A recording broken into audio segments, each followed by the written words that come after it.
All right. Okay. Is that everyone here? Okay, welcome everyone to the Thursday, June 26th Peninsula Clean Energy Board of Directors meeting. We have, I believe, a couple of people that are participating via call-in, right? And they've all been notified, so we don't need to do any special, or do we have any? To my understanding, we don't have anyone participating. Yeah, 2449. Okay, great. So then we'll just call the meeting to order and we'll go straight to roll call. When I call your jurisdiction, if you'll please state your name. If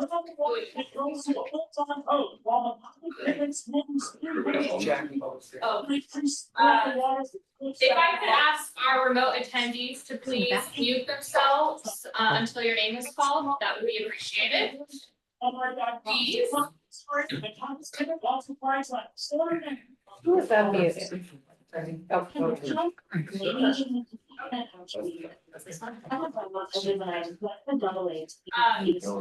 Supervisor Spear, it sounds like your microphone's picking up something. If you wouldn't mind muting. Thank you. Okay. Okay. San Mateo County. Here. San Mateo County.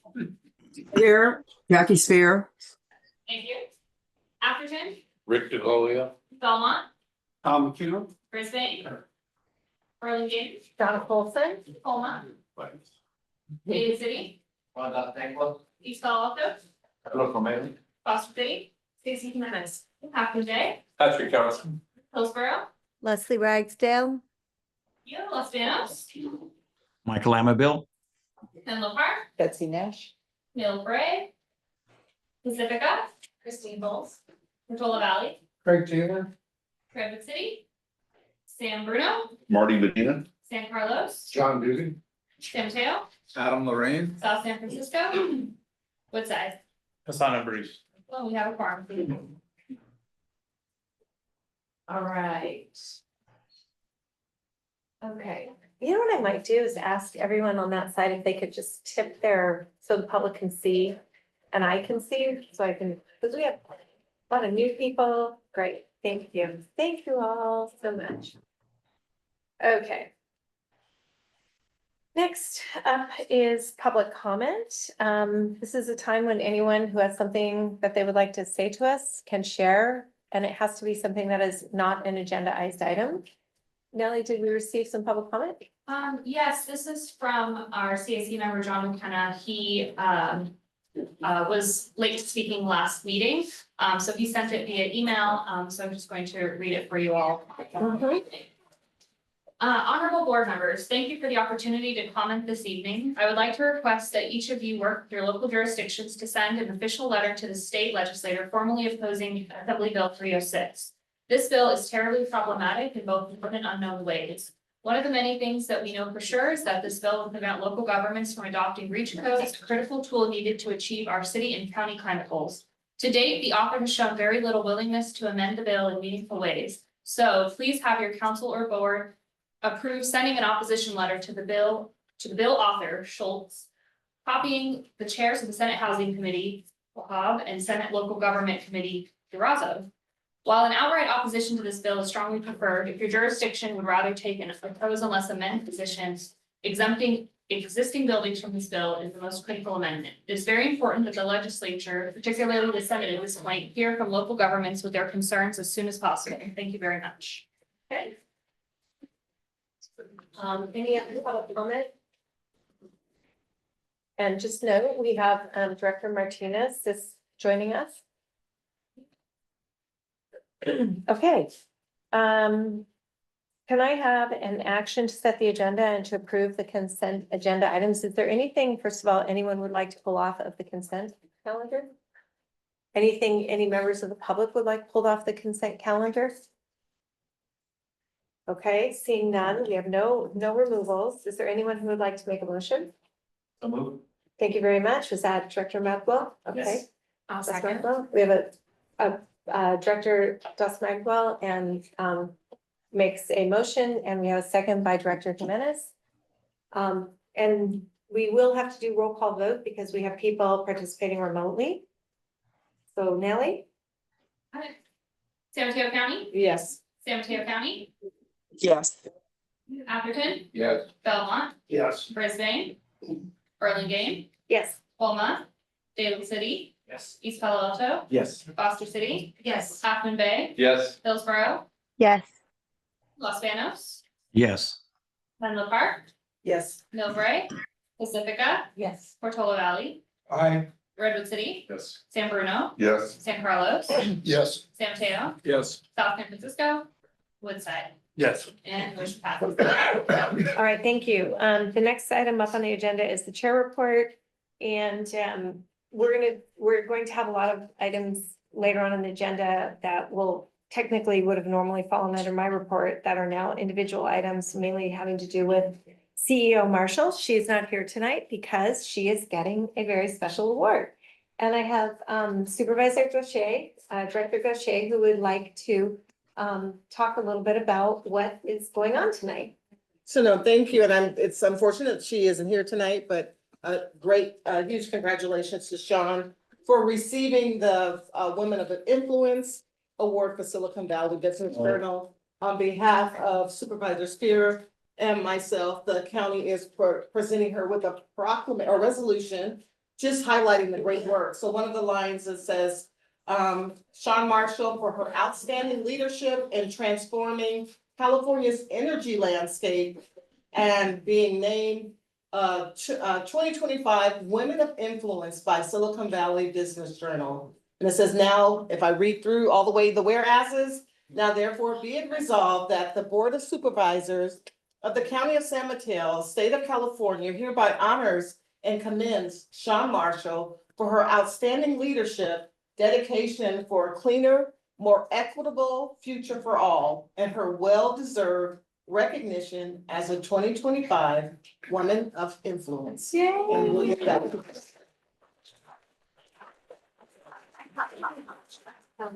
Thank you very much, Director Gaucher, Director Spear.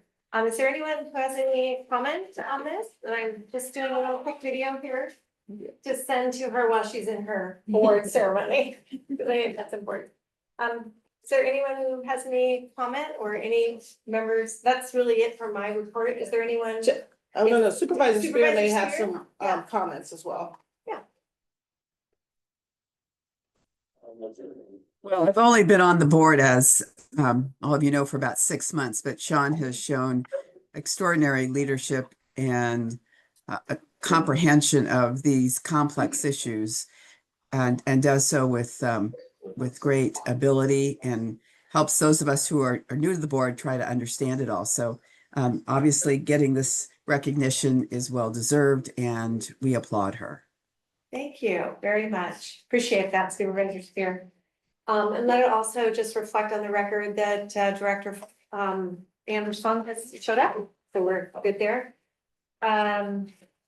So is there anyone else who has any comment, or I'll open it up to members of the public? Any members of the public have anything to comment on, Nellie, on this report or my report or the beautiful award that the supervisors have graciously bestowed upon our fearless leader? No public comment. Okay, great. With that, then I'll go ahead and close my report and I'll turn it over to Shalini. Sure. Well, we're all missing Shawn tonight, me most of all. So I'll go through the report relatively quickly.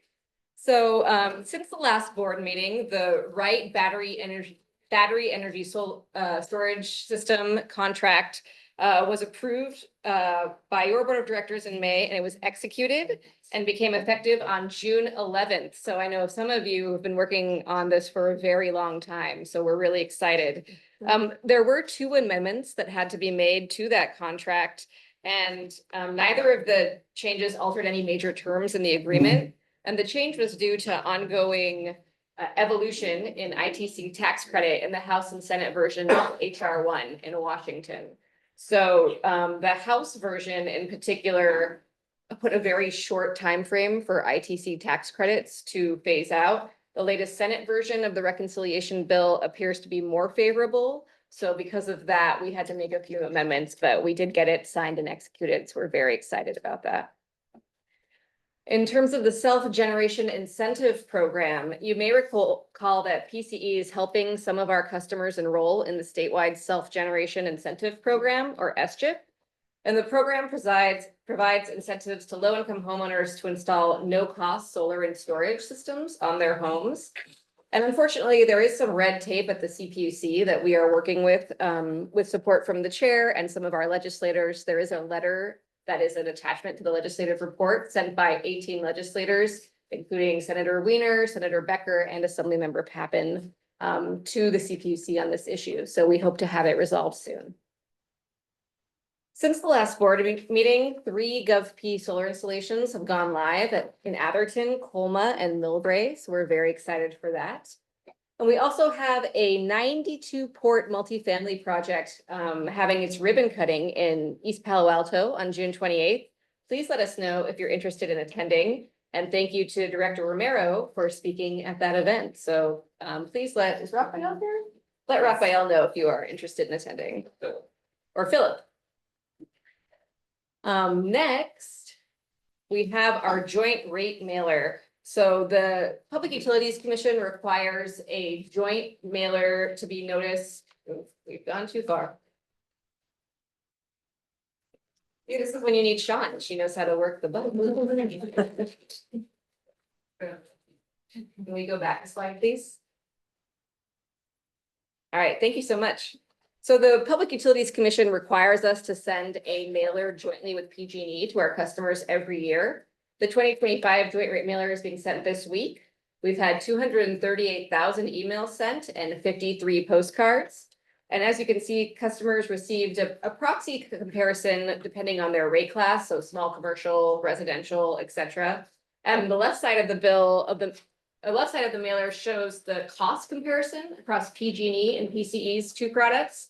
And the right side shows the electricity resource type mix. So I don't know if many of you can squint, but you can see that PG&E has 23% renewable and our products are 50 and 100% renewable, that top line item on the right side. I do want to highlight some fine print on the left side, and that's that PCIA rate. Right now, it's about 1.2 cents per kilowatt hour, and I'm highlighting that because that's going to be a large point of discussion later on tonight. So that's the joint rate mailer. Oh, and Leslie wanted to make sure I shared an anecdote that we received one customer coming back in today after receiving this postcard in the mail and saying, oh, I didn't know it was cheaper, so I'm back in. So That's excellent. good anecdote. They read it. Wow. And then next we have our Voice of Customer initiative. Brianna, can we go forward a slide, please? I don't know, maybe the clicker's not working. Thank you. So we're kicking off a new Voice of Customer program this summer to help us better understand what our customers want, need, and think about PCE and our offerings. We're working with the Sea Change Institute. It's a behavioral science research organization that works almost exclusively in the energy space. And they've come to us through a partnership with Calpine, and we've been working with them on other projects as well. So we'll be working on a pilot with them this summer and one of our new summer interns to focus on outreach events, workshops, and small group conversations. And we'll be using a mix of surveys, interviews, and in-person feedback to build a clearer picture of what our customers are experiencing and how they're feeling. And this further refines the work we've been doing on customer centricity and customer focus that we've been talking about for 2 or 3 years now. This is really all in a drive to further data-driven planning. We get a lot of data on our customers through their interactions with our call center and through their interactions with our programs. But we don't have as much data on the going out into the community and the community events. So we're really looking for the same type of rigor when it comes to our community outreach and being able to utilize that data and make adjustments to our programs and offerings moving forward. So the idea is not only to gather more consistent input, but also to build up internal capacity once trained by the Sea Change Institute, so we can carry on this initiative ourselves. And so the long-term goal is to bring more customer feedback into how we approach our work. And so that work will be led by the community outreach team led by Kirsten Andrew Schwinn. So we're very excited about that. And now I will pass to Mark for the legislative update. I hope your clicker works, Mark. There is no clicker, so. Is it on now? Great, terrific. No clickers, so I'll ask you to advance the slides if you don't mind. There's only one other slide for the legislative report. Good evening, directors. Delighted to be here this evening to share with you an update on SB 540. This is the legislation that the board discussed a couple of meetings ago. And in response to the board's direction, the Peninsula Clean Energy Legislative Committee met last week for an in-depth discussion about the bill and a review of our position on this legislation. At the meeting, the legislative committee members reviewed our PCE legislative policy, which was adopted in 2024 and also earlier this year, and how it aligns with SB 540. We discussed the history of the bill in the context of prior legislative attempts at regionalization and recent developments concerning the Southwest Power Pool and Markets Plus programs, and other competitive concerns were shared. The committee received an update on amendments to the bill and the status of the bill currently in the legislative process. It was passed out of the Senate by a vote of 36-0 and is now in the state assembly. It has not yet been referred to a committee in the assembly, so it's awaiting that designation. Ultimately, it was a unanimous decision of the legislative committee to remain aligned with CalCCA at this time, and also with the broader coalition of supporters for the bill, and to not change our current position on SB 540, which is a support position. We promise to continue closely monitoring this bill, and will return to you with any updates and changes in the status of the bill or in the content of the bill. And I'd like to take a moment, if there are any members of the legislative committee who would like to add a word to this report. Seeing none, are there any questions from any board members regarding this bill? Hearing none, I want to move on to AB 306, which was earlier mentioned. An interesting development there this week. As was discussed, it is a bill that would place a 6-year moratorium on reach codes and other local government efforts to modify building codes on new construction throughout the state. And of very deep concern to Peninsula Clean Energy is it would also impact existing building modifications. We continue to work with amendments on the bill. We have an opposed unless amended position on file, as does CalCCA. And we are focusing on removing those restrictions that impair local government oversight of building codes, and especially on existing buildings. And we're hoping that some recent amendments will be helpful. We're still analyzing those. But want to advise you that just this week, AB 306 was pretty much, as far as we can tell, dropped into a budget trailer bill. And so it became part of the discussion in a budget hearing this week. And one of the things about a budget hearing is that it's different from a policy committee in the way that they approach the discussion about the bill and the way in which it is analyzed.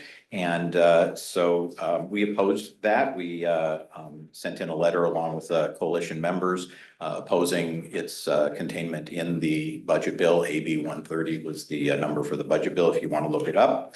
But as we understand it, the bill was not voted upon this week, but for reasons that had nothing to do with AB 306 and its content in the bill. So it remains to be seen what's going to happen next with AB 306.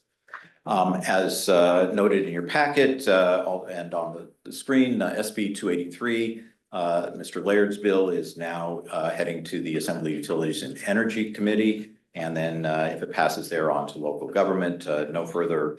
There have been some amendments to that bill so far, and we are so far, from what we know of those amendments, supportive of the amendments or not opposed to them.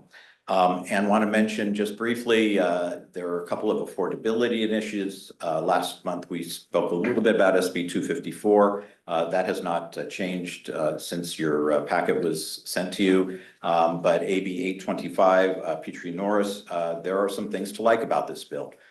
It would facilitate public-private transmission project financing. It would improve some of the permitting processes for large clean energy projects.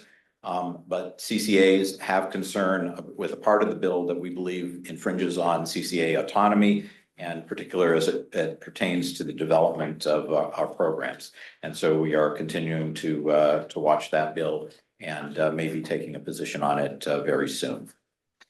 Lastly, on the state side, want to just mention the budget. As I suggested, the budget was passed by June 15th by the legislature, which means that they will get paid. But the budget has not yet been signed by the governor. There have been negotiations between the legislative factions and the governor. It is entirely possible that as soon as tomorrow, there will be a vote on the budget. It needs to be passed by the end of month, passed and signed by the governor by the end of the month. And so we're expecting some, if they haven't finished already, some frenzied discussions in the next hours remaining this month.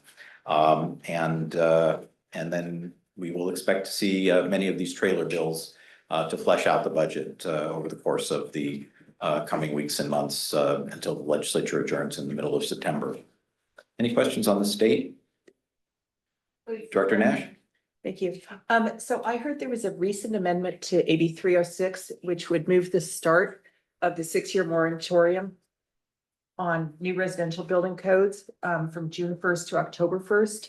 Right. We've heard the same thing. And so we are positive or sufficiently happy about that, but we're still, we don't have a full legal analysis yet of the provision and how it fits in. But so far, it sounds like an improvement. And so there's actually a potential opportunity for cities to pass some amended. And there's been other language. I don't really want to get into it tonight because, like I said, we haven't fully vetted it. But there's been some other language that's been added. What we aren't certain of is whether that was the language that was dropped into the budget trailer bill. And so if that's what passes, whether that's what moves forward or not. I do believe our lobbyist, Mark Venstermaker of Pacific Policy Group, is on the line in case there are any specific questions. But feel happy to defer to him if he has any additional information he wants to add.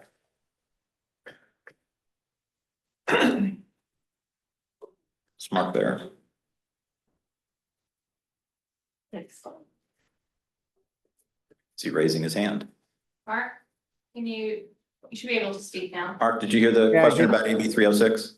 Good evening. Thanks for having me. I did hear the question. There were some amendments, as you noted earlier in the week. It does appear that the entire contents have been moved into the trailer bill, as Mark has referenced. The specific question about the date change is correct, but I would agree with Mark's assessment that we're still trying to figure out exactly what that means. And then I would also add that there are a number of conversations around this trailer bill right now. It has a host of issues aside from the 306 content, but we may see changes still to come. It is a very fluid process at the moment. Thank you, Mark. Any other questions? Director Bowles? So what is the soonest that any of these trailer bills could get approved? Mark, I'll defer to you, but the budget bill, it could happen this week that they would vote on it, a trailer bill tomorrow. It would still have to be signed by the governor. That's correct. They could be signed as soon as Monday. And the thing with the trailer bill is they do take immediate effect, whereas normal policy bills have to wait until January 1st. Any other questions on the state? If we could advance the slide one, please. Just a brief federal update. I'm sure you've all been reading in the news or, well, no, there should be a state slide. There you go. That the bill that is moved through the House and is now in the Senate, the reconciliation package was moved by the Senate Finance Committee a couple of weeks ago on the 16th. And like the House bill, it calls for significant rollbacks in clean energy investments. While the bill will likely change before it comes to the floor of the Senate, our analysis at this time concludes that the solar, wind, hydrogen, EV, and home energy projects that are in the pipeline and reliant on current federal funding or tax credit are going to need to move very quickly in order to take advantage of any of those federal credits. Notably, the Senate bill continues to support the House provisions that make critical use of domestic or allied sourcing materials. In other words, they're not emanating from jurisdictions of concern. And just this week, I think it was yesterday, the Senate parliamentarian put the kibosh on about $250 billion in Medicaid funding that was, or cuts, that was a big part of the Senate package being able to be less costly anyway. And so they're either going to have to figure out a way around that or find other funding sources before they can move forward with their bill. This decision and other differences between the Senate and the House versions are making it less likely that they're going to meet the president's request that it be on his desk by July 4th. But we are watching this closely too, and with great interest. Any questions about the federal legislative situation? Thanks so much. All right, well, back to me. So we are continuing to do board and staff education trips. We are doing a Diablo Canyon tour on September 28th and 29th. We do have limited spots for that, so if you could please let Nellie know if you are interested in attending. We will be going down the night before because it starts very early in the morning. Additionally, I know that some of you made it up to Folsom for the CAISO tour last month, and so we will be doing another one on November 13th. It is pretty fun. It kind of makes you feel like you're in the future. So if you are interested in attending CAISO, please let Nellie know as well. And don't forget that you, as a board member of PCE, have access to the Blue Ocean Brain online learning platform for microlearning. That was led by our People and Culture Director, Leilani Johnson. And we have a little bit of a friendly competition going among staff to see who can rack up the most points on microlearning. So we invite you to join our community and see what you can do. You should be getting emails. I know I've been getting them, and they send them pretty frequently, so it's sort of nice. With little ideas about what you can study. Yes. Next slide, please. Thanks. We have our June and July community events because we hope to be dark in July. So we have, as mentioned before, our Woodland Creek ribbon cutting for the 92 EV chargers. On July 10th and 14th, we have focus groups with some CBOs that we do outreach grants with. And we're happy to be tabling at Family Resource Day in Daly City at the end of July. Can I go back to that? Sure. Just really quick. So, I know we have like an event in August, a 2-day event. How do we who do we mail? Who do we let know that we could use tabling? Kirsten. Kirsten, okay, so we'll send it to Kirsten to have opportunities. Okay, Thank you. And we are welcoming a new staff member, Katerina Malgrim, a new Power Resources Analyst. She's starting in just a few days. She is filling a vacant spot that was opened by the departure of Jackson, who we miss, but is on to exciting things in the startup world. So we wish him the best. Moving on, we do have our meetings in July upcoming, Community Advisory Committee, Executive Committee, our Board of Directors meeting. We had originally hoped to be having no meetings in July, but we're moving that to August due to ongoing developments at the federal level. We just need to be presenting PPAs to your board for consideration within a very short time frame. So thank you for your patience with us, and we will do our best to make sure that your August is restful.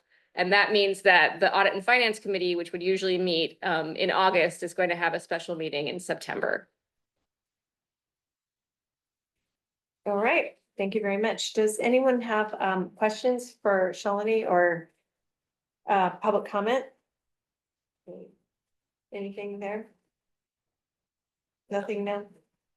Can I just reference the fact that all of us, both the county and the cities, are going to see a 30% haircut in VLF funding, which is certainly sizable, I think, for all of us. And as we look to our individual budgets, both Supervisor Gaucher and I this week just finished our budget hearings, and there's a lot of expenditures dealing with clean energy or charging facilities that if we can somehow partner with PCE, it would help with the hits we're all going to be taking as a result of this VLF hit. So maybe we could schedule a meeting at some point about that.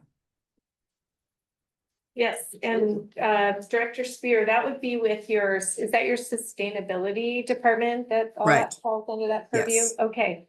Shalini, I'm gonna leave that with you Yes, on your checklist. yeah, we meet with the sustainability staff regularly at the Okay. county, but happy to set up a special meeting particularly about this issue. Yeah, perfect. Thank you. Yeah, I think that's a really good idea. Okay, our next item on the docket is our CAC report with Jason. Thank you, I saw him here. Yes, thank you. Good evening. Thank you, Chair Colson, Honorable Peninsula Clean Energy Board, PC staff, members of the community. I'm delighted to share with you what occurred at the PC Community Advisory Committee meeting on June 12th, 2025. First, we had a fantastic presentation from Melanie Jasper, Associate Programs Manager in Transportation, introducing Peninsula Clean Energy's Electric Vehicle Ready program, including the strategies for increasing deployment of EV chargers in multifamily buildings. It was very informative. I will speak personally that the next day I went and hit a multifamily project I know in San Carlos and another one in Burlingame, told them about it, said, this is such a great program to get a free assessment. We'll see if you can add value to potentially underserved people in multifamily dwellings. It's fantastic. I encourage you to follow up on that with the programs team. Next, the CAC received a fantastic report from one of our members, John McKenna, on the relationship between banking services and investment in fossil fuels.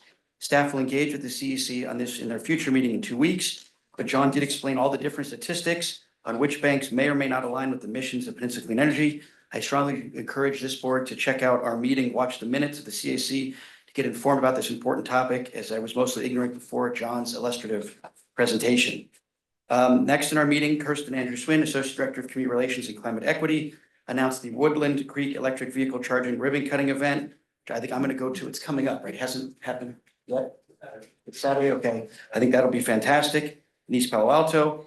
And also talk about the transition of the EV advisor to Peninsula Clean Energy's call center and the Voice of Customer initiative, which we all think are going great. We are so excited about that.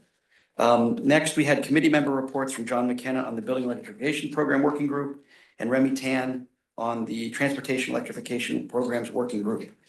Coming up in 2 weeks, because we'll be adjourned like you all will be in August and July, we plan on we are expecting to have a discussion of the Peninsula Clean Energy budget. We're going to talk about the recommendations on Peninsula Clean Energy banking services, a follow-up to what I described earlier from the June meeting. We're going to review the status of the Community Advisory Committee recommendations and our other usual things we do with working groups and community liaisoning and everything else. If there are any questions, I'm happy to take them, but I thank you for all you do and thank you for listening tonight. Thank you, Chairman Wilson, appreciate that. Are there any questions by any members? Okay, any members of the public that have questions regarding the CAC report? All right, thank you, Chairman Wilson, we really appreciate it. All right, moving on to item number 8. This is a discussion item, public hearing on an update on position vacancies and recruitment and retention strategies in compliance with Government Code 3502.3. I'm sure all of you have had to do this at your cities.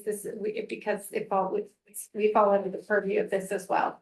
So Leilani Johnson, who I think most of you have met, where is she? She's on the screen.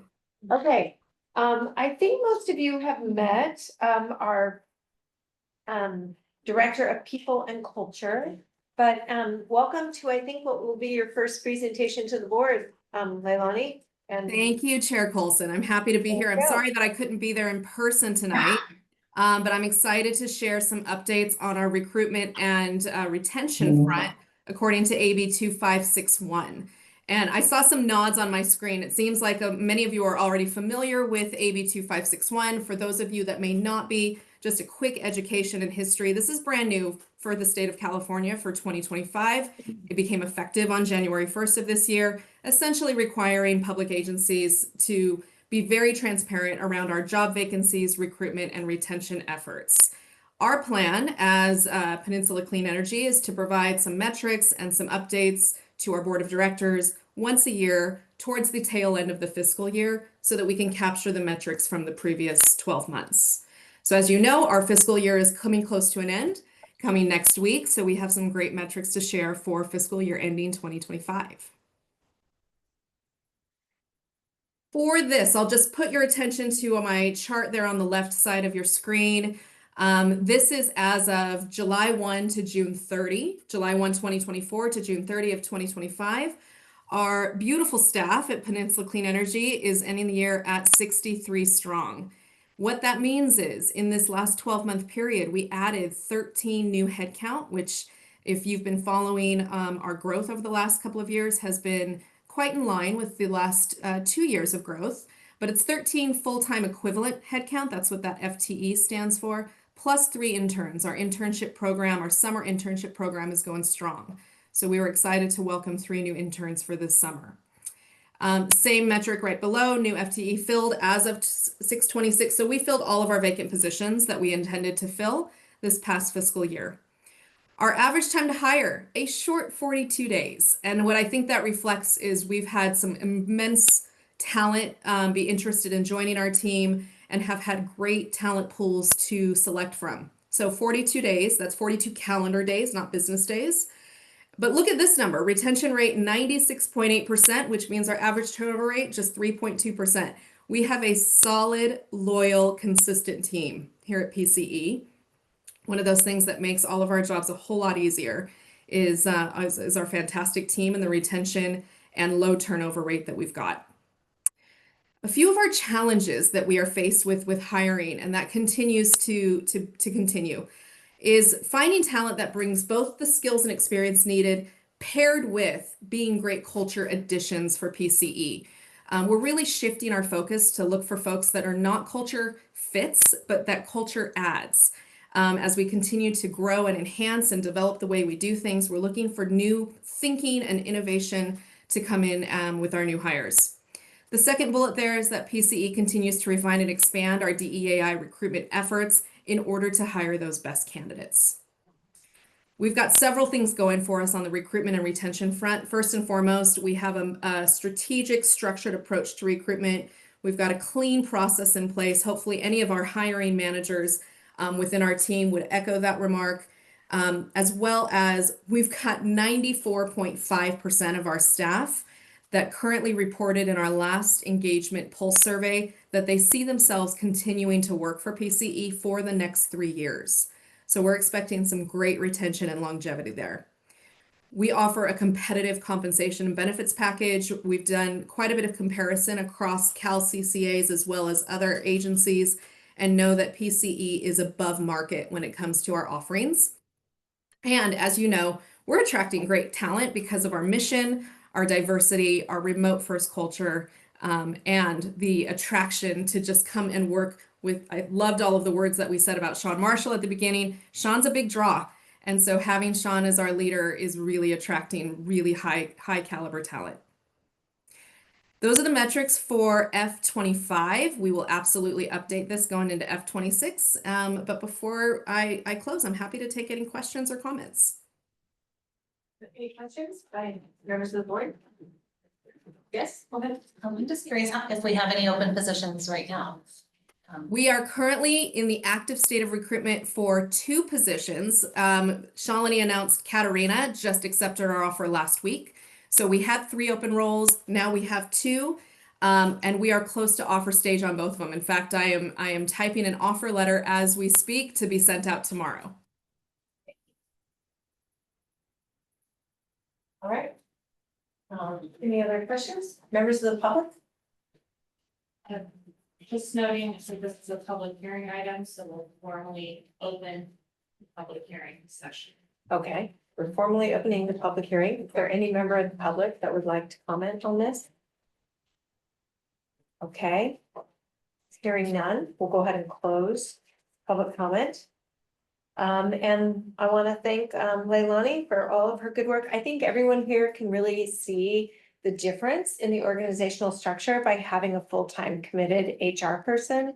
And Leilani, as you know, was consulting to us, then came aboard last year after we did a search, we concluded that our consultant was our best fit, hired her on, and now we've been able to really use her talents and skills. I think Director DeGolia, you got to spend some significant time with her down in the conference and called me up just to say what an amazing and good talent and hire she had been. Yeah. Thank you. Yeah. Well, thank you very much. We do have a hand raised on Oh, the yeah. screen. I can't see that far. Who's the hand raised?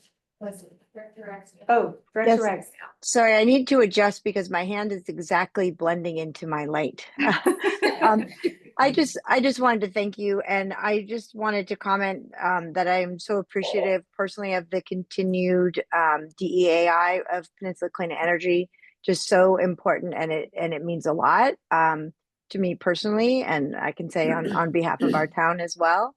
And also that I loved your description of culture ads. And I think that's a great way of putting it. So I may be stealing that from you, and I will try to remember to give you credit, Leilani. Thank you very Oh, much. please steal it. I'm happy for you too. Thank Thank you. you. All right, I don't see any other hands up on the screen.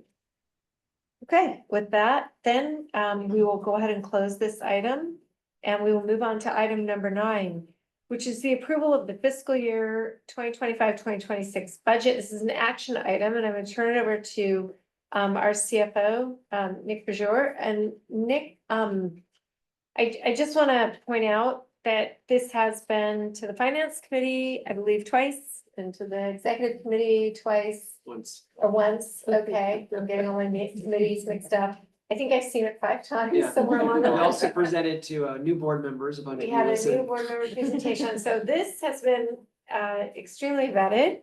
And there's been a lot of feedback, and I just want to put this on the record for the public. So that if it seems as though we are, sort of unduly quick in handling this item, it is really because there have been hours and hours. And I also do want to lend a special thank you to our the chair of our Finance and Audit Committee, Director Romero, who has been very, very involved in this whole process from the beginning to the end. And I think your steady hand at the helm is very, very helpful. So appreciate the help.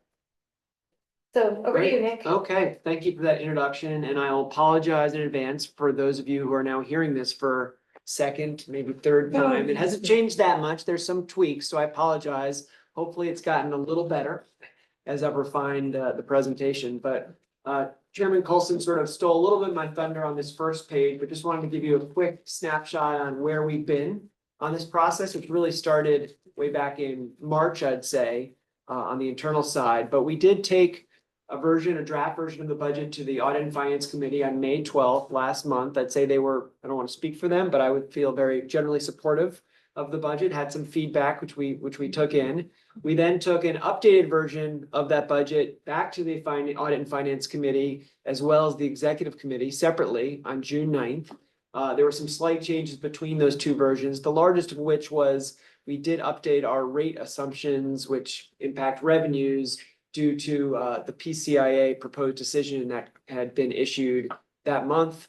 And just quick, hot off the press, this PCIA CPUC decision was voted out today. So it is now official, for good or for bad, or more for bad, but it is what it is. I'd say both committees were also supportive. They unanimously recommended approval of the budget with a few minor suggested changes, which I'll highlight as we move forward. In summary, the budget that we're here presenting today for seeking your approval represents $392 million of costs. Most of that is in the cost of energy side. That is on the good side, a 4% decrease year over year, again, due to lower cost of energy and the work that Roy's team is doing. As far as rates, our recommendation is to maintain our current rates, which are at a 10% discount to PG&E. So essentially, it's basically a recommendation to make no change. So no action is requested as far as rate change at this time. If we were to maintain rates at today's rates, that would result in revenues of $381 million. That's a 16% decrease year over year. So that's great news for our customers. I do want to highlight a big caveat that this assumption assumes that we will be reducing rates next year. We're not committing to it now. We'll return to the board with a more fulsome recommendation and seeking approval. But right now, to assume in the forecast, we've assumed a significant decline in rates in February of next year to coincide with what we think will be a decrease in PG&E's rates and an increase in the PCIA, which I'll get into in a second, but I do want to highlight that. Okay, so I'm going to walk through each of the cost categories. Again, these are pages that are very similar, I think, to what you a lot have seen, but just to level set where we are on the page. This first page is the cost of energy. As a reminder, this represents about 90% of our costs. So by far and away, our largest cost category. The left column on the left is the year that we're in, the updated forecast. It actually ends in 3 days on Monday. We don't have final numbers yet, but this is where we think we're going to end up, $361 million. The next column is the budget that we are here seeking approval of. And then you've got the variance, the change both in dollar terms and percentage term. As you can see here, great story. We are forecasting a 7% decrease in the cost of energy, about $24 million. I'll walk through the various categories. The biggest driver you can see is that second row, capacity, resource adequacy.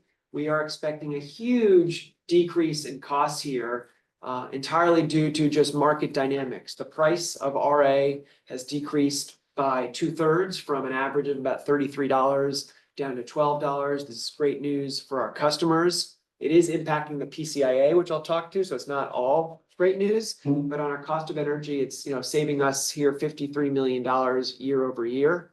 We are also seeing the other negative on this page is REC GHG free prices of about $5 million. Smaller decrease, but still a decrease. That is also due to lower prices, which we've seen a big drop this year. We are getting our nuclear allocation, which came to this board, I don't know, 6 months ago. So that's free, basically GH free resources. And then our own PPAs are generating more and more power. And so we don't have to go to the market and buy the adders. So that's a decrease. Those decreases are offset in part by slight forecasted load growth. We're assuming just less than 4% in our forecast due to both electrification and just natural load growth. And then we've also included, you can see here, contingency of $21 million. This is one of the changes we made from the executive committee. We had a higher number here. We went back and looked at our open position, where there was uncertainty, where there was certainty, and we felt comfortable reducing the contingency by, I think it was about $8 million or so. That represents about 7% of our cost of energy, which is about what we forecasted last year in contingency, which we ended up not using. So hopefully we don't have to tap this, but it's good prudent budgeting to make sure we have budget in case we have, heat events or markets go crazy. And so net result again is a $24 million reduction in cost of energy that our customers will benefit from. Any questions here before I move to the next page? This is again our largest cost category. The other numbers kind of pale in comparison, but they're probably ones we have a little more control over in this area, which is somewhat beholden to the energy markets. Questions? The other thing I would just put in there really quick on the contingency piece is that we do have this risk management program now, and they're doing more active hedging around these open position pieces, so that we're creating and reducing the risk and the exposure that we have to volatile markets. So we've kind of gone at this 2 ways. One is reducing that risk exposure through options and kind of working that, as well as adding in a contingency. So it's kind of double reduction of risk. So we won't have, hopefully, big surprises. Okay, moving to our second largest cost category. These are the programs that Raphael and his team run. Again, same layout on the page, the various cost categories. Here we are forecasting an increase of about $4 million. You can see the largest driver of that, almost all of that driver of that increase is on the building side. This is a direct result of the launch of our home upgrade program. We soft launched it this current year, but we're really planning to invest a ton of marketing dollars into this program, and we're hoping, we're expecting to see a big increase in demand, and that's why you see that $6.8 million increase year over year. The other numbers on the page are a lot smaller as far as variance. The other number that pops out there is the grants. That is driven from the surplus fund allocation. We had allocated, I think it was $11.5 million to grants to our various member agencies. We are seeing a lot of that money was spent this current year, the $7 million. We're seeing that natural roll down or roll off of that program. And I think next year, in fiscal year 27, will be the final dollars that we are expecting to expend. Questions on this? Again, nomenclature a little bit. This is expense, but it's really investment. So this is, it shows up on the budget as an expense. But if you think about it, it's investing into decarbonization and work that's meeting our mission. And this is an expense item that we can somewhat control by winding it up or winding it down. So when you see the expense jumping up, you know, public might say, why are your expenses increasing so much? But this is really to think about this as investing in the success of the business. Thank you. Programs budget actually has two cost categories. These are, I know we're not probably accountants in this room. These are expenses. So think of incentives are probably the most common expense. We do have several capital programs, which are also dollars. So you may say, what's the difference? Who cares? But they're categorized differently on our financial statement. But these are, I guess I'd say, more longer term investments that we're making on the program side. And here again, you can see an even larger increase year over year, over $10 million from last year to this current year to next year. And that again is driven by, the GovPV program. I think everyone hopefully in this room is familiar with GovPV. We're almost wrapping up GovPV1 with, I believe, 12 sites. The $20 million here budgeted is mostly GovPV2. So these are sites that have already been earmarked, and we are looking to put panels as well as batteries on these sites. Everyone in this room, I think, has benefited from this program. So that's what's driving the increase in capital. These are monies that come back to us. So we are entering into PPAs with the municipalities that will be paid back over 20 years. So it goes out up front in $20 million, and it comes back through the form of PPA payments from the customers, from you guys. Any questions on this? Okay. The final category of expenses, it's kind of a catch-all. These are operating expenses, sort of the cost to run the agency, general administrative, employee costs, legal costs, et cetera. A lot of numbers on this page, so I apologize. They're a lot smaller than the numbers we just went through before. But I sort of tried to summarize what's driving the increase in these categories. Compensation, we are seeing an increase year over year. That's due to two factors. One is salary increases. We gave about a 5.5% increase to our employees a couple months ago. So that's included in the forecast, as well as, you know, an increase each year. And we are forecasting 5 additional headcount next year. So that's loaded into this forecast as well. Consultants, we see a slight increase there to support power resources as well as HR. Leilani's on board now, has a lot of great ambitions and plans for training and the like. So that's what's driving that increase. Legal increase, we did roll out our new innovation strategies department, which is headed up by Yana. I know she has presented to this board before, and we are expecting some support costs to support that organization. Communications, that's largely Gwen's function. Marketing, this is our website. This is outreach to customers, mailers, emails, and the like. We are seeing an increase there. We also included $250,000 for a portable battery program pilot. It's a program we ran in COVID where we are basically going to be potentially, right now it's in development, but giving batteries to renters, to potentially disadvantaged communities to protect against outages and the like. So that's something, it's another program we can offer renters, which we're always looking for opportunities there. And then G&A, general administrative, that's kind of a catch-all, and it includes things like travel, what else? Subscriptions. The largest driver by far of the increase there is increased software costs. So like all organizations, we are relying more and more on technology, trying to be more efficient in what we do, and that comes with, I think the benefits outweigh the cost, but there is subscription software costs that are included in the budget. So those are the operating expenses. Any questions? Sorry if I'm going quick. Those Yes, are. yes, we have Director Lorraine. Sorry, I think Director Romero. Yeah, thanks. Either way, you work it out. Yeah. Don't fight over it. We're gonna come to fisticuffs, I guess. So is there any reason why the portable battery program pilot is here and not under programs? That's a good question. We debated that. And it's gonna be jointly run between Raphael's team and Gwen in the marketing side. So it's geography on where we put it, but last time we ran this program, it showed up in marketing and communications because I don't know why, but so we just put it here. But there's no magic to why we put it here. All right, thank you. Director Lorraine. No, nothing from me, thank you. Okay.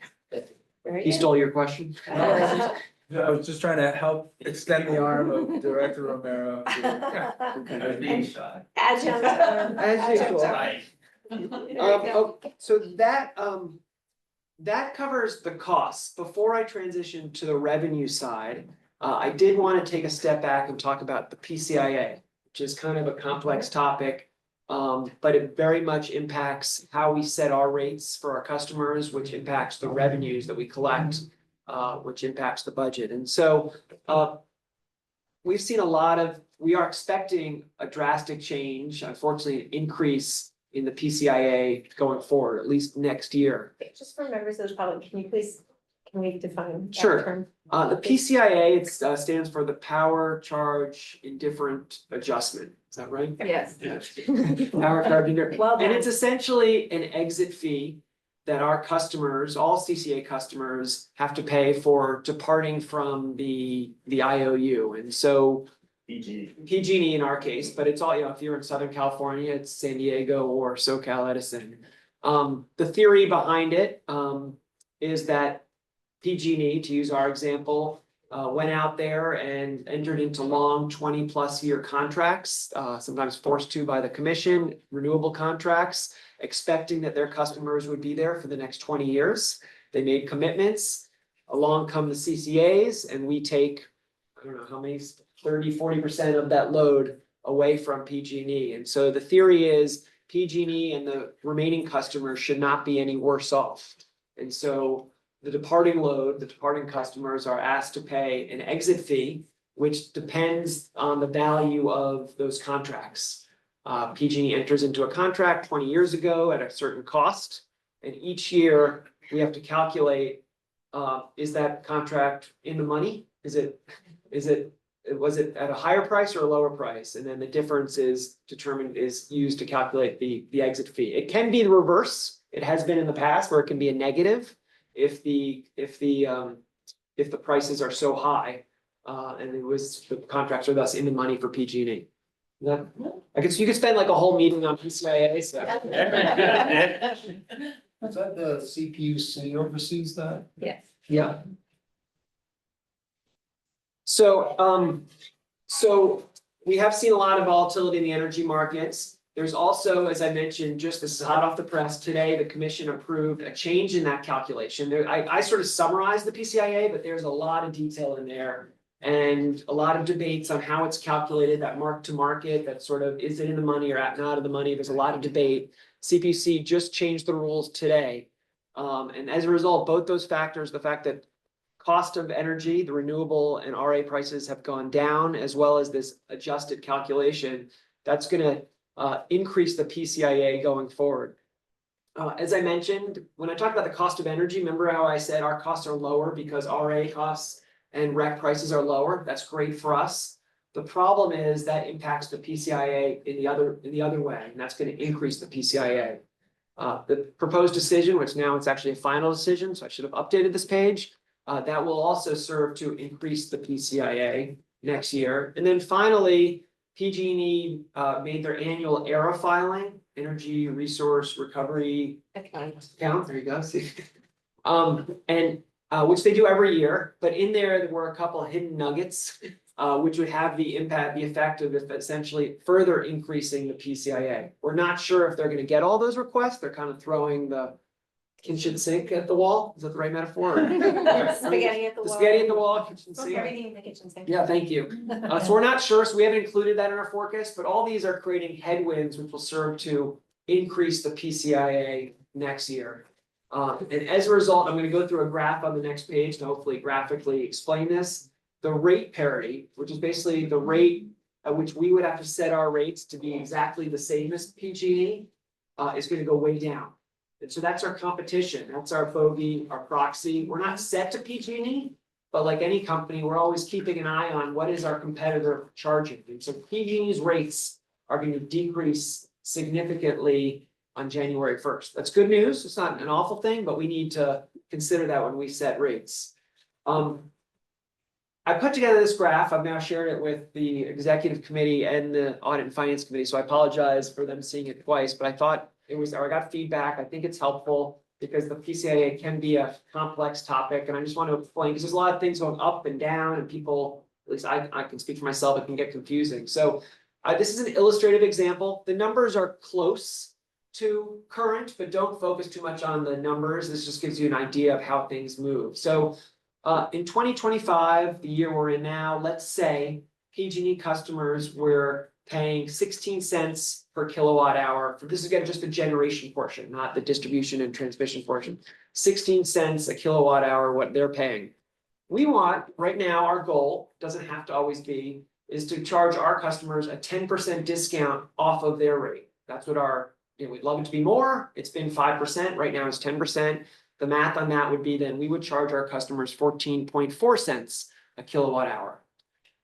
Our customers have to pay this PCIA, this exit fee that I described, which is basically thrust upon them. It's a calculation behind the scenes. And right now it's about 1 cent. I think it's like 1.3 cents, but just even numbers, 1 cent. So they have to pay that. That's a cost that they have to pay no matter what. As a result, for us to set our rates to equal that 14.4 cents, we can only charge 13.4 cents to be that 10% discount, if that makes sense. So we charge 13.4 cents, the customer pays 1 cent. Together, that's 14.4, and that's a 10% discount to what PG&E is charging. That's where we're at, say, today. Again, just as an illustrative example. Let's go to next year now, which is, I've sort of been giving you the doom and gloom scenario. Next year, we expect PG&E rates to go down. In this example, I've used 14 cents, it may be a little less, a little more, but energy market prices are lower. That's good news for everyone. PG&E customers are going to pay less, 14 cents, say, in this example. Again, if we want to charge our customers a 10% discount, we don't have to, but let's just say for argument's sake, we do want to charge a 10% discount. That equates to, it's not fancy math, 12.6 cents a kilowatt hour. Now the problem is, if the PCIA goes up by 2.5 cents, which is kind of what we're expecting, to 3.5 cents, that's a charge that our customers have to pay. So as a result, the headroom, as you can see, you can probably guess where this is going, that we can charge our customers is only 9.1 cents, so that they are still paying that 10% discount. And that difference from 13.4 to 9.1 cents is it's actually like a 33% decrease year over year that our rates would collect from customers. And so that's a little bit of the situation we're dealing with. That assumes we want to charge a 10% discount. We don't have to. But targeting something like that, we would have to set our rates in this example by 30% lower, which means revenues would be 30% lower. It's not a great dynamic. Make sense? Hopefully it's sort of illustrative, but. Okay, so now let's get. That is pretty dramatic and, Yeah. you know, understanding how that works, have we been building up a reserve fund for these years? Great question. Did you pay them? Did you pay yes, we have been building up a reserve fund that we will be able to hopefully use to offset this exact 30% decline. So, great question. Thanks for teaming up. Let me get to that in a second.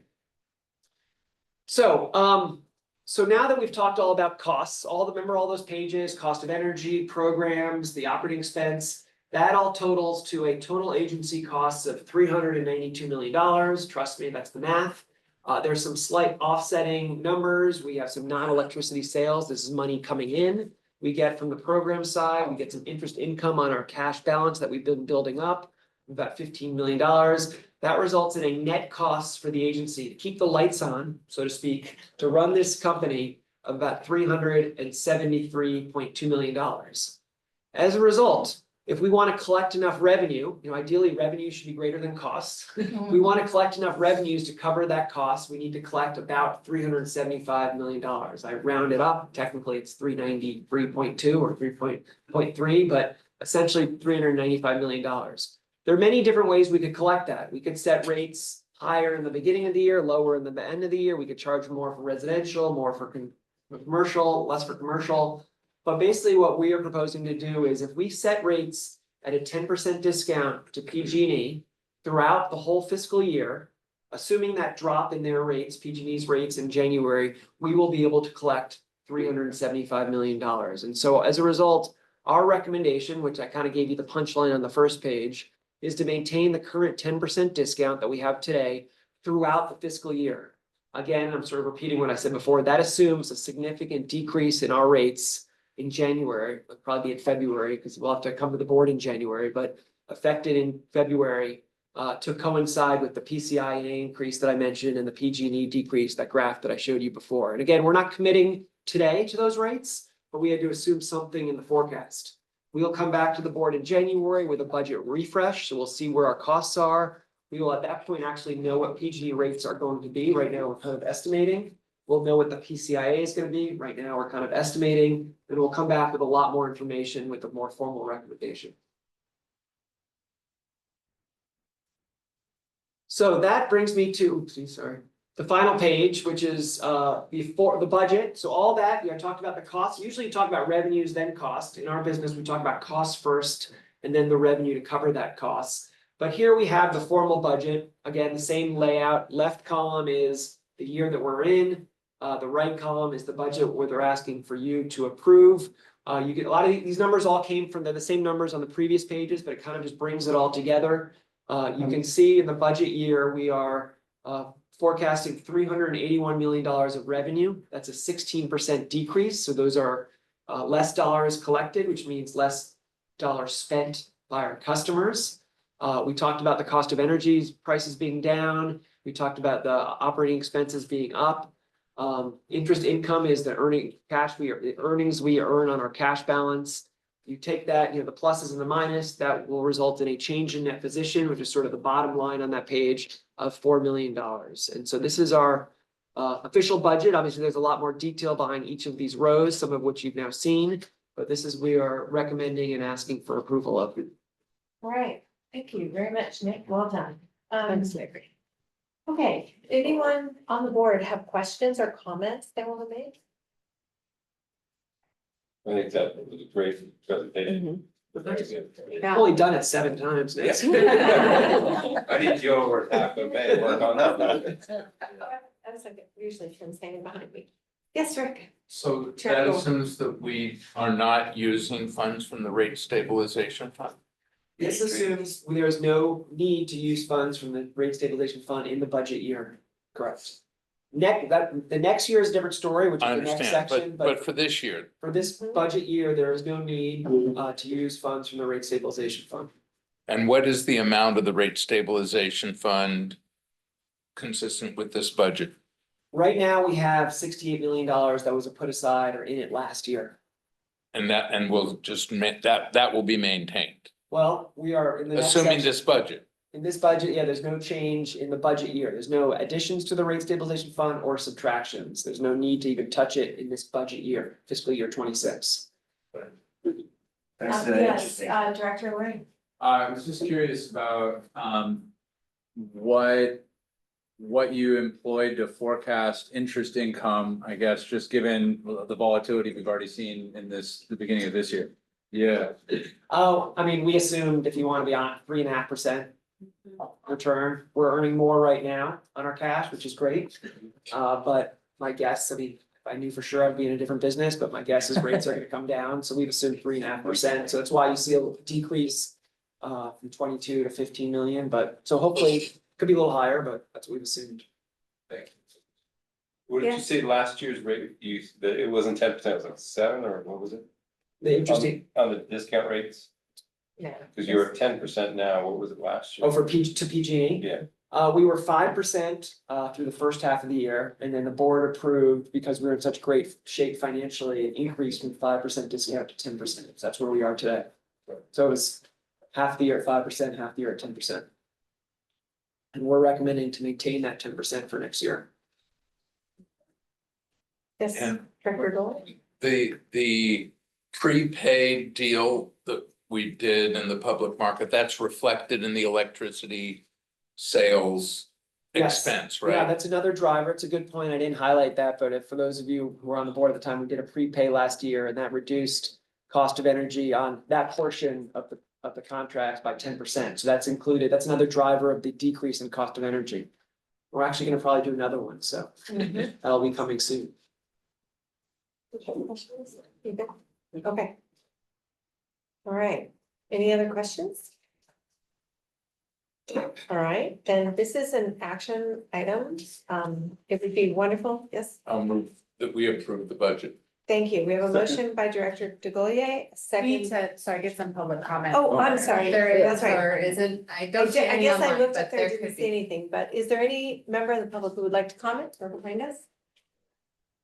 All right, we're set. Don't feel like just because I boo-booed that, you don't get to comment. My fault. I was so excited that it went so fast. So we have a motion by Director DeGolia, and we have a second by Vice Chair Medina. Can we have a roll call vote, please?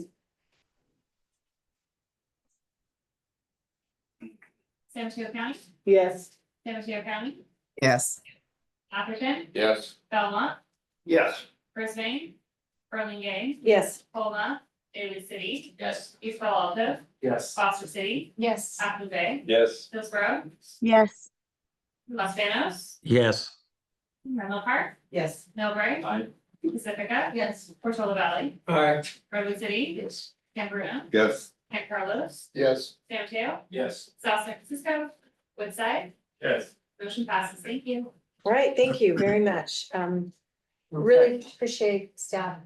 Hard work. Yes, and I'd like to call out Haley on my team. Yes, Haley. It's the team, so. Yes.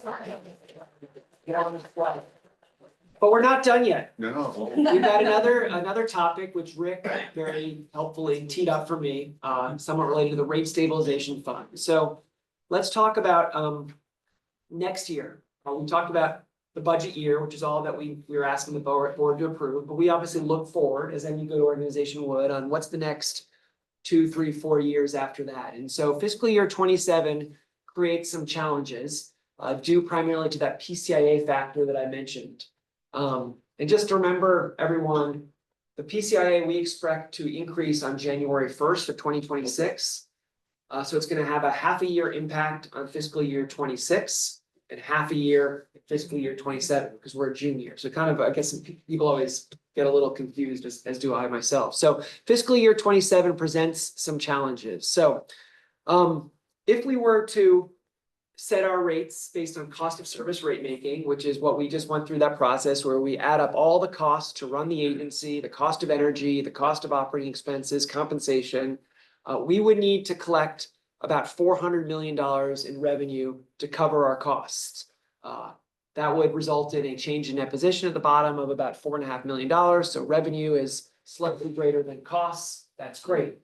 The problem on this page, as you can see at the bottom, is if we did that and we set rates to recover $400 million of revenue, we would be at a 22% premium to PG&E, which is not a good outcome, kind of a non-starter. So that is the predicament that we're in.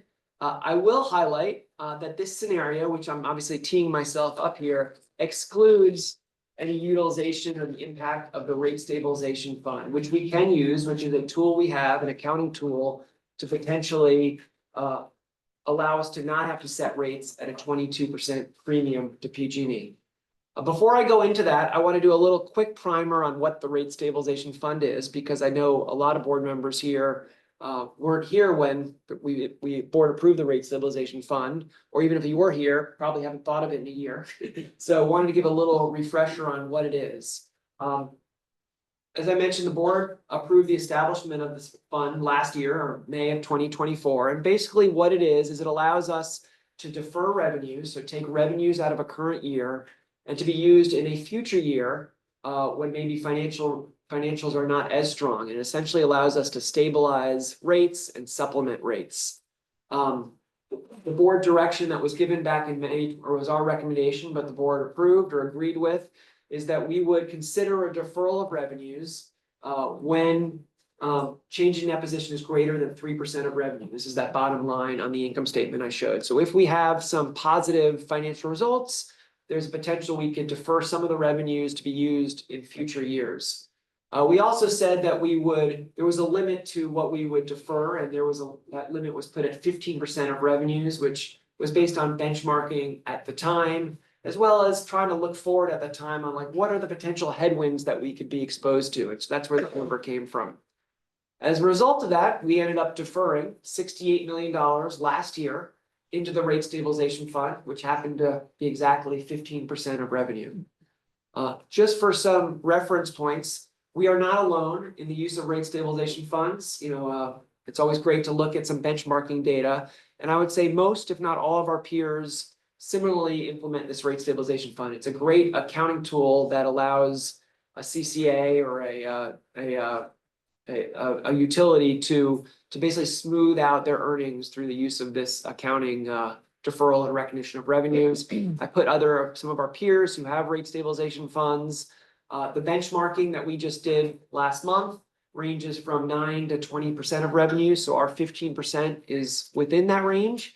But in my conversations with my peers, they are in the exact same predicament we are in. And the fact that they are seeing these huge headwinds going forward, again, the PCIA that I mentioned, and they're also very fortunate to be in a position where we are had a very favorable financial year in the current year we're in. So a lot of my peers, our peers, I feel are going to be adding to the rate stabilization fund. So that's just a little bit of a backdrop.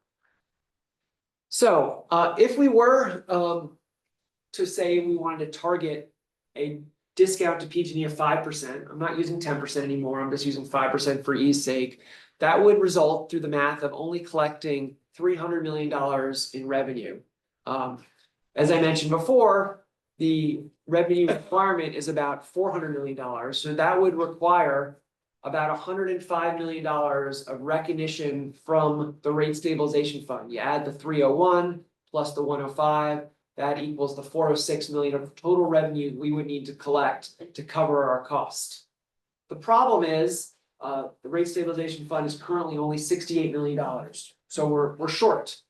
And as a result, you can probably guess where this is going. Our recommendation is to temporarily waive that limit of 15%, which would allow us to defer additional revenues in the year that we're currently in, which is very strong financially. We'd be able to use those revenues in fiscal year 27 to allow us to basically go from a 22% premium to PG&E to a 5% discount to PG&E. And so that is our recommendation. To give you some reference, if we were to defer an additional $37 million this current year to get to the 105, that would represent 23% of revenue. So it is in excess of the 15%. We are not asking for a vote of this because it wasn't an official board approved policy, but we want to obviously be transparent and just get support for the direction we're heading. We obviously presented this to the Finance Committee and the Executive Committee, and they were very supportive as well. Okay, questions? Yes, let's start with Director McHugh. Yeah, just quickly on the 15%, is there any sort of scientific or legal basis to that, or was that just a judgment call that seemed reasonable at the time? The latter. It was at the time I did benchmarking, I thought we should have some limit. I looked at what others have done. I looked at how much, would sound like a good number, and I came out with 15. Okay. If I could go back in time, I would have maybe done a little higher number, but. Well, we can always adjust that too, Okay. if we find out year after year. I have Director Johnson. When are you thinking that you have to activate that? For the, We would do before this- the 2027? We'd have to do it before when we complete the audit for this current year that we're in, which ends on Monday, but then it takes about 2 months to do the audit. So probably over the next few months, we'll decide, we'll see the final results on where we are, and we'll make a decision on how much we want to defer for the audit results, which will be shared with the finance committee, and probably, I think it's September, October. So you're just kind of letting us know now and easing us in a little bit. A little bit. Fees are Can I see another hand on this side? Yes. Yes, Director Lang, Thank and then you, I'll Rob. catch you, Director Taylor. I see that you're recommending a temporary waiver as opposed to potentially just shifting up the limit. And I was curious if that's because you might be foreseeing more of a regression back to what we saw previously. We debated that question, and we thought that this may be more palatable for the board rather than permanently increasing the limit. We see this as kind of a one-time PCIA headwind issue that's gonna impact. And I don't think we'll need a fund limit this large going forward, so we thought the temporary waiver would be better governance. But we debated maybe increasing the limit to 25%, but this was the approach we thought was preferred. We talked to Jen and sort of where, but there's no right or wrong answer. We debated both. Thank you. Director Taylor. Yeah, thank you. I mean, just waiving the rate fund limit, I mean, that's just us tapping our reserve fund, right? Right. I mean, that's That's what right. we're doing, and this is why we have the reserve fund, right, is for circumstances like this, so, yeah, that's completely rational. And then second question, PCIA, it sounds like, as I just learned about it, it's the, you know, we're making up for the contract, long-term contract exposure PG&E expose themselves to.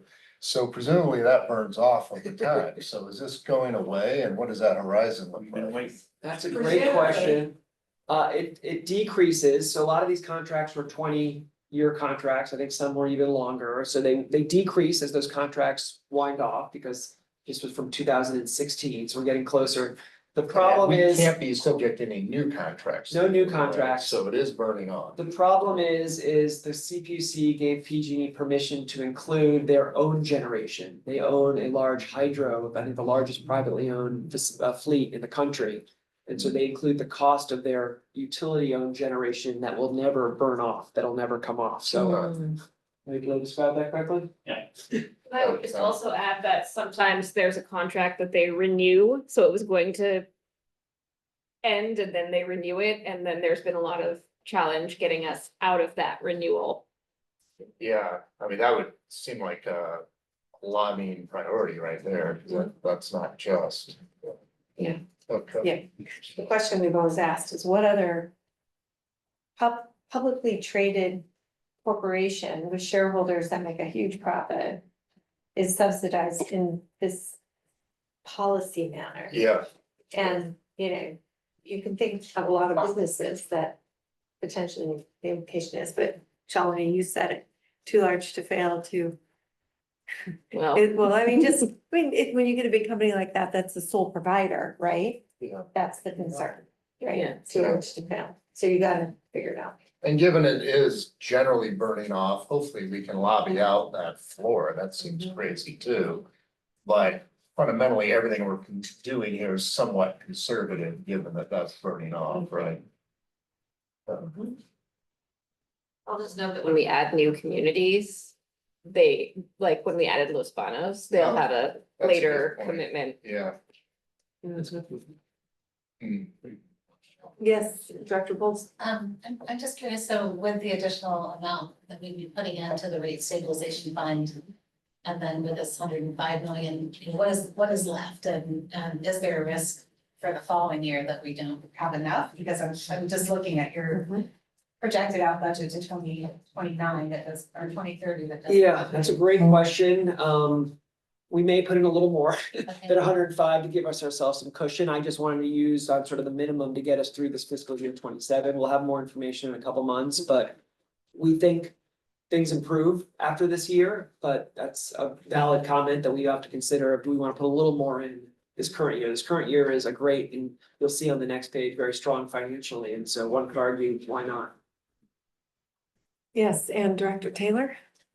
It was pretty much that Same question. Why not put more in to make sure that you get all the way through the next 5 years rather than just barely Yeah. get through next year? I like your thinking. I mean, is there a downside to, I mean, what if we had excess money there? I mean, at some point, the board could decide to basically reincorporate that Yeah, into our budget? I guess it's a great point, and when we put this in place.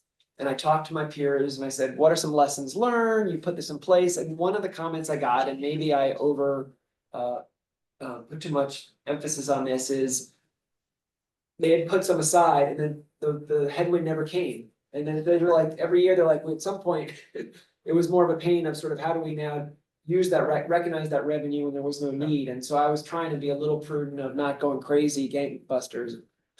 But you're right, there's really no downside. I was the only one that came up. I think Justin I'm sorry, Justin, yes. Justin, all of you, I think, hopefully have met. Justin is our rate expert, knows much more than I do about rate setting, PCIA, so please tell me my errors. Oh, not at all. One thing that might be helpful to note about 2026 and then 2027 after it is part of why the PCIA is going up so much is that the commission's numbers are going to show that they forecast the price of energy incorrectly for 2025. And so they think the PCIA should have been a lot higher than it was actually set this year. So that's going to get added on top of the new market conditions in the next year. So it's a one-time true up of under-collected costs from the current year. 2027 should theoretically not have that under collection. So we would see a regression towards the rates that we have now. Thank you. Hopefully a one-time blip. I mean, the other fulcrum that we have on this is eventually if we needed to, would be to squeeze the discount down, you know, so Totally. that's part of the rating agencies' review of us when they talk to us is how willing are you to raise rates? And it's the last thing we want to do, but it's another cushion that's in there that we could, you know, potentially get to parity. Yeah. Or a little below. Yes, I saw another hand up. Oh, yes, Director Romero? Yeah, I was gonna say that I think between the finance committee and the executive committee, we think this approach is a prudent and measured way of addressing what we believe to be, we don't know exactly where the markets are, but what we believe to be the costs of running this business and you know, the necessary discounts to our ratepayers. I mean, and this is my personal opinion, this is not I totally support this. But I would like to say that PC is not in the business of accumulating cash, right? We don't want to take money from our residents and put it in the bank. So the reason I say this is prudent, because we see the headwinds, right? We can do the math. And we're probably gonna wind up using that 105. Maybe we'll use 90 of it, right? If this doesn't materialize, right? We'll be back at this table saying, okay, we now maybe have this money. Do we keep it there? You know, we have great folks like Justin that are kind of looking at the markets, what are the, you know, pricing. So again, for the information we have today, I think it makes a lot of sense to move forward. We will be coming back to this again, right? Because 2027 is the bad year, right? And we'll have much. It's the year Marty takes over. It's your party, Fred. We'll be back here again, with newer numbers. And Nick, I cannot thank you enough for all of the work and your preparation at all of these meetings, right? Yeah. With the numbers, listening to us, tweaking things, you know, your explanation on, you know, the numbers and, you know, PCIA and, you know, your illustrative impact on PCIA. I mean, you tuned that up so well. So I just hats off, and we're really lucky to have you. Yes, we are, I will say. We're really lucky to have both Nick and Justin, who have both worked in the utility space for combined decades. I mean, they're both really acknowledged as statewide leaders, and other CCAs call us all the time. So we're really lucky to have them. I have 2 more pages. Yep, please. So we've talked about the budget year and we've talked about fiscal year 27, which is sort of the year it all comes to head. But I do want to just share the 5-year forecast. And I caveat that the further out you go, the less certain it is. So don't hold me to these numbers, but we do our best to forecast and estimate them. So there are a lot of numbers on this page. I apologize.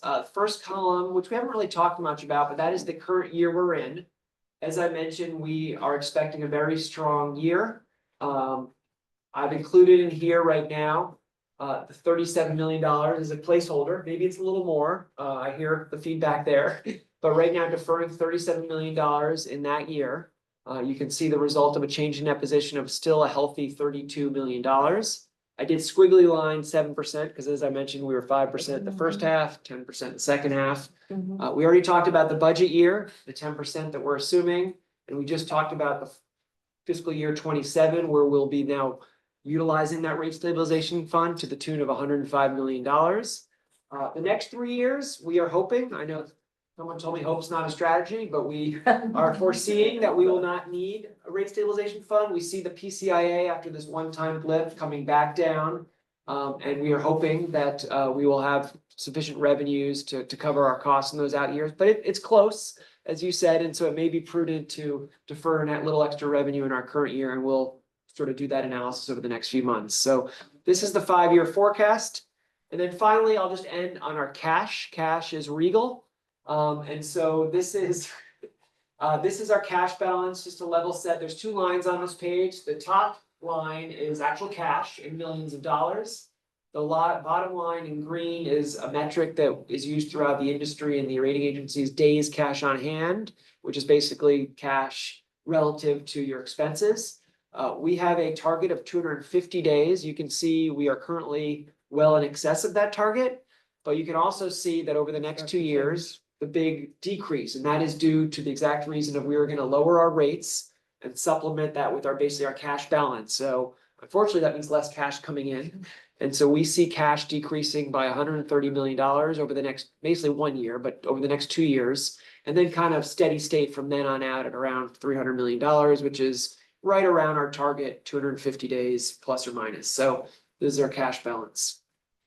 Again, crystal ball exact. Yeah, I know you covered this, but it is alarming just to see revenue and the utility jump from 301 to 418 in 1 year. I know it's the PCIA, but can you just give me the 2 sentences again on why it's such dramatic relief from 1 year to the next? It's mostly a lot of the PCIA, so that graph that I showed you where the PCIA went up by 2.5 cents, we see it coming back down to about 1 cent. So it's kind of the opposite impact. And then we also see PG&E rates starting to tick up a little bit in those out years. And how do we have those projections? Like, do we have like a Great crystal ball. Okay. No, we Yeah. have Justin on staff. We also use Cal CCA, which uses a third-party consulting firm who has a very detailed PCIA model, which has all the inputs of the energy prices, the rec prices and RA prices, but it's just that forecast. So Yeah. I don't know if you want. Which is normally fine, but a 40% bump is, No. you know, something to note. Yeah, Rick, please. Yeah, but I don't think that's right. I mean, the right number is not the operating revenues line. The right number is the revenues line. So in fact, what our revenues look like are going from 406 to 418, not from 301 to 418. Because Right. the rate stabilization That's fund, because we're backfilling We're using with our cash. fund. but that's real revenue that we've taken out of operations. And now you're right, we're adding it back in, but Yeah. it's revenue, so But we're also draining it substantially, Yeah. and if Well, we're 28 using shows this- up as another 300 a year on operating revenues, that's what I'm well, probing we're here. taking the safety measure out because we're using it, you're right. Yeah. Yeah, But the real revenue comparison is the revenue. oh, line. I understand that, but our exposure Cash coming in the door is that. is the operating revenue. Which is why, John, the staff is doing the forecasting as much. I suppose it's a lot like your CIP budget when you're doing it for your cities. Where you don't know what the price of asphalt's gonna be, or steel or concrete or whatever you're doing in your CIP. You're estimating all that out for 5 years, trying to save up in your capital budget and then be able to disperse that over time. It's kind of similar. It's just that we're not doing capital, we're paying for energy. But this is the reason that we've, we've been able to garner such strong rating agencies is this sort of prudent forecasting and looking, and the reason we've saved a lot of this money, and the reason we've set a discount that allowed us to amalgamate extra funds so that we didn't end up in a situation where we were gonna have to raise rates. I mean, it doesn't put the company out of business, it puts the company above PG&E. Right. And Yeah, then that's you our have the ultimate- risk of departures, right? That's our ultimate escape valve. yeah. But you make a great, I appreciate the But comment. it's really important. The operating revenues is the cash coming in the door, so to speak. I would say, Justin, the reason fiscal year 27 is so low is that perfect storm of the PCIA. If you look at from 26 to 28, that's not as big an increase. I'll pull out my calculator, but that's manageable. It's sort of that, it dips and then it comes back up. You kind of think about. And we took Do advantage you of have to it. take our rate agencies through all this? Cause Oh, yeah, this we- must be hard to Yeah. explain. Yeah, Yeah. Justin. I can answer a few of those questions. We use 3 different forward market forecasts that we pay for. We incorporated those into our model. We also work with really people up and down the state with other CCAs, as well as certain consultants to incorporate the impact of pending regulatory efforts that we assume will also have impacts on those prices and how those PCIA, for example, is going to be calculated. As for the dip in fiscal year 27, what's happening with the PCIA is the price is dipping for the correction, for that under collection.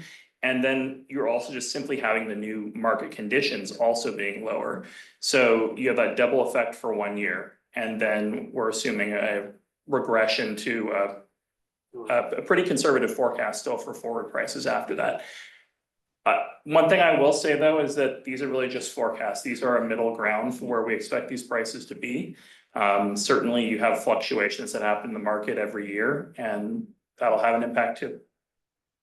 No, thank you. I know you explained all this earlier. No, but those appreciate it. are great questions. I mean, the other thing I'll point out is the operating revenue from fiscal year 25 to 30 is basically flat. Yeah. And it's, it's a lot of ups and downs, but it's kind of a flat top line scenario rates. Yeah. I'm gonna just take a moment to ask if there's any public comment or if we received any public comment in the back there. It's just us in the back.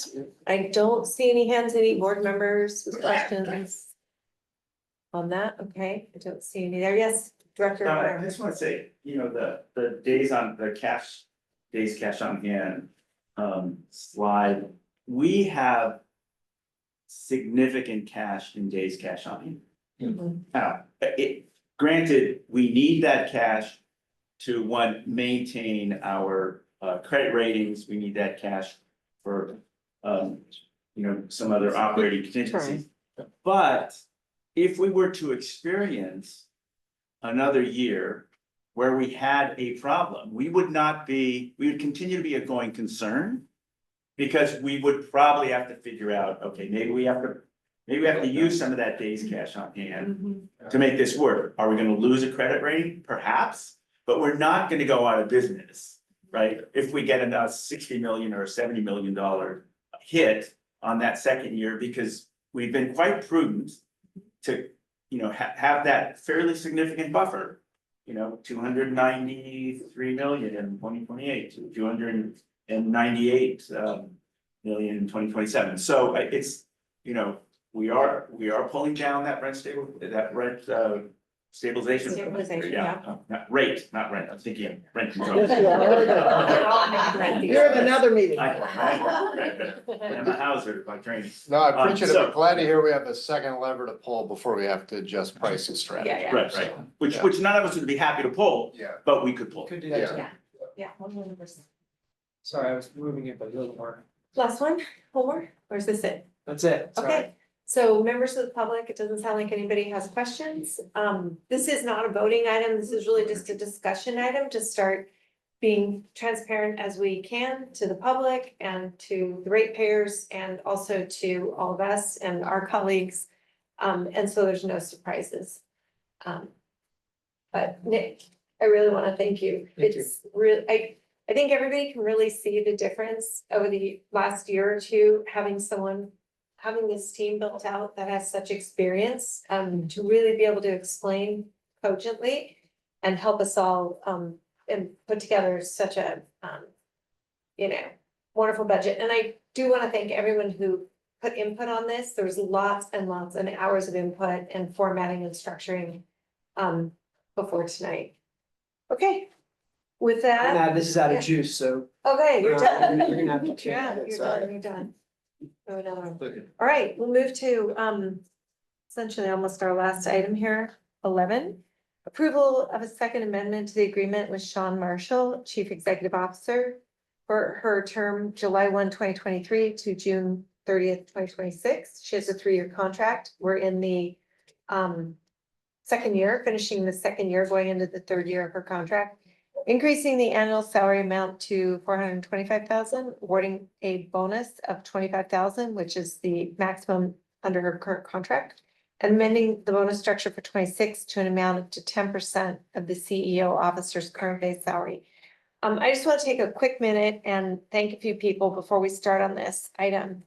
I want to thank past Chair DeGolia and Vice Chair Medina, who worked with me and with Leilani, who was also incredibly helpful and instrumental in helping us with data on this work. And also to our attorney, who really guided us through the whole process to make sure that everything and all the legal contracts and everything, you know, was cohesive and worked. The way we worked on this was, essentially it started with Shawn taking her goals from the last year and doing a review, a self-review and assessment of where she felt she had met those goals, which pretty much consistently throughout everything that we've set, she met or exceeded her goals. We then took a look and developed a framework for evaluation. It's the same one we've used in the past couple of years. Included many of the elements that you would suspect: relationship with the board, relationship with the staff, her work outside the agency, her kind of overall executive leadership.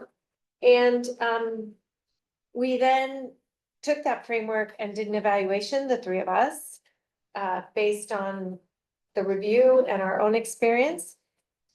We then had a closed session with the entire board that we shared all of this with, including some data around her compensation. It was not necessarily presented in a report, but it had been presented to the committee. So we were able to share out sort of a general sense of where her compensation lied. And that is what the basis of the recommendations are. And then Jen, you want to add on a little bit? Yeah, just that there is a structural amendment to the contract based on the change in bonus structure for the upcoming year. So you'll also see that addressed in the resolution and the memo. And that is simply replacing the $25,000 cap with a 10% cap related to the current salary. And whether we bring that forward, you know, next year, it's a question for that moment, but for at least for the last year of this contract will be on the board's approval, be using the 10% benchmark. And I do want to also note that I spoke to Shawn about her contract in the past. Our former CEO, some of them have asked to have their contracts rolled. Shawn was very comfortable just keeping her contract on the 3-year term, which means that next year, in addition to her evaluation and review, we will be looking at the entire contract and potentially executing another, whatever it's the board's pleasure, you know, 1, 3, 5-year contract. And that's how that process will work next year. I want to thank every single person on this board for their input on this contract and their incredible guidance and help. You know, these are never easy. And, you know, where we end up with is an executive who is tonight getting an award for being one of the most innovative in the entire industry by her peers, who at the time was paid relative to her peers in this area at the very bottom. So a lot of this is not just, a traditional CPI adjustment, but it's sort of a merit increase to get her out of what I call the death quadrant, which is high performer, lowest compensation. No one wants to be in that quadrant. And I believe Shawn's not here to speak for herself, but she called me today like 4 times just to make sure everything was laid out. And, she just wants to express to the board her gratitude for the support we give to her and to her staff. And also how much she appreciated the recognition for both her work and where she fits in with the industry. I'm sorry she couldn't be here tonight, but I'm really happy she's getting this great award and was able to take her son and really, I think, be very proud on behalf of all of us, proud of the industry, and proud as a mom, which is pretty cool. So if anyone has anything they'd like to add, now would be the time. Anyone? Okay, questions? Any members of the public that would like to comment? Oh, wait, do I see any hands up on there? I didn't. Okay, any members of the public that would like to make a comment? Okay. I would just like to say thank you for the discussion. It was a very good discussion amongst all of us when it came to Closed session. arriving at this amount. So again, thank you for leading that. Oh, you're very welcome. You're very welcome. All right, if it would be anyone's pleasure to make a So motion. moved. Thank you very much, Director Gaucher, second by Director Taylor. If we can have a roll call vote, please. San Mateo County, Yes. San Mateo County. Supervisor Spirit, you're muted. Just working on it. She's Thumbs up for that. thumbs up, thumbs down. I don't think that works. Yeah. Did she just give her? There I thumbs go. up? Yes, I saw. I heard it too. That's cute. Belmont, Yes. you, Brisbane, Burlingame, Yes. Homa, Daly City, Yes. East Palo Alto. Yes. Gladiator. Gloucester City. Yes. Hudson Bay, Yes. Hillsborough, Yes. Los Banos, Yes.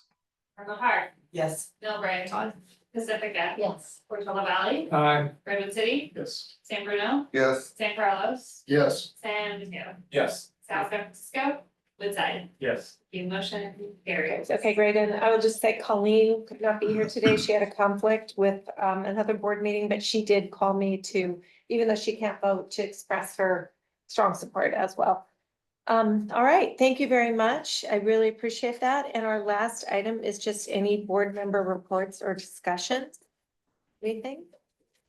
Okay, I would really recommend if anyone has any dates upcoming that you're having any sort of events in your city this summer, whether it's music in the park or anything that you want some help tabling. That would be a really great opportunity to bring our CAC and our staff involved. And then also take a really good look, remember everyone, at some of these dates for these leadership training field trips, I guess, whatever you want to call them. We've been calling them field trips. Field trips, is that what Yeah. I'm calling them? Seems fun. I kind of feel like third grade, but that's Investigation. okay. Yeah, so thank you all very much. And with that, we'll, yeah, please, Director Lorraine. Thank you very much. I just want to give a quick comment or two. One is, we heard from CAC member John McKenna through Chair Mendelson. Or actually not through Chair Mendelson, but in public comment that was given through our court that asking board members to consider asking their cities to take a position against AB 306. We understand it's still evolving. I just wanted to note that the city of San Mateo has done this and came out with an opposition statement against AB 306. So if you do it in your city, you won't be alone. Would you be inclined to share your letter, please? I would to indeed. spare the reworking. If you have a model letter, I think it'd be great. Maybe send it to. Yeah, you can send it to me. And or then no. you can just send it out to the board. Yes, Yes. thank you. I'd be happy to do so. And just one other quick comment. Sorry, I missed last month's, although I was glad to have Lisa Diaz-Nash here in my place. But I did just want to mention, I attended the event held by Peninsula Clean Energy and Silicon Valley Clean Energy in Mountain View the other week or so, and I really enjoyed it. I just want to thank everybody who was involved in that. It was a great venue, a great presentation, great speakers, great community. So I was just really happy to be there and appreciated the effort that went into making that possible. Thank That's you all. Thank very you. much. Yes, Director Nash. Just to follow on what Director Lorraine was saying, our city, for example, does not take stands on bills, but individual members certainly can. Which I think everybody knows, but just it's. Yeah, well, you have a letter. You can send it on in if you like. You could take their council letter and write it and sign. Can you sign your own letters? So like we. as We can sign our individuals- own letters, but there's also many different ways you Yeah, can. perfect. Right. Yeah, perfect. Okay, anyone else? Right, well, thank you, everybody. We're out 5 minutes early. Thank you.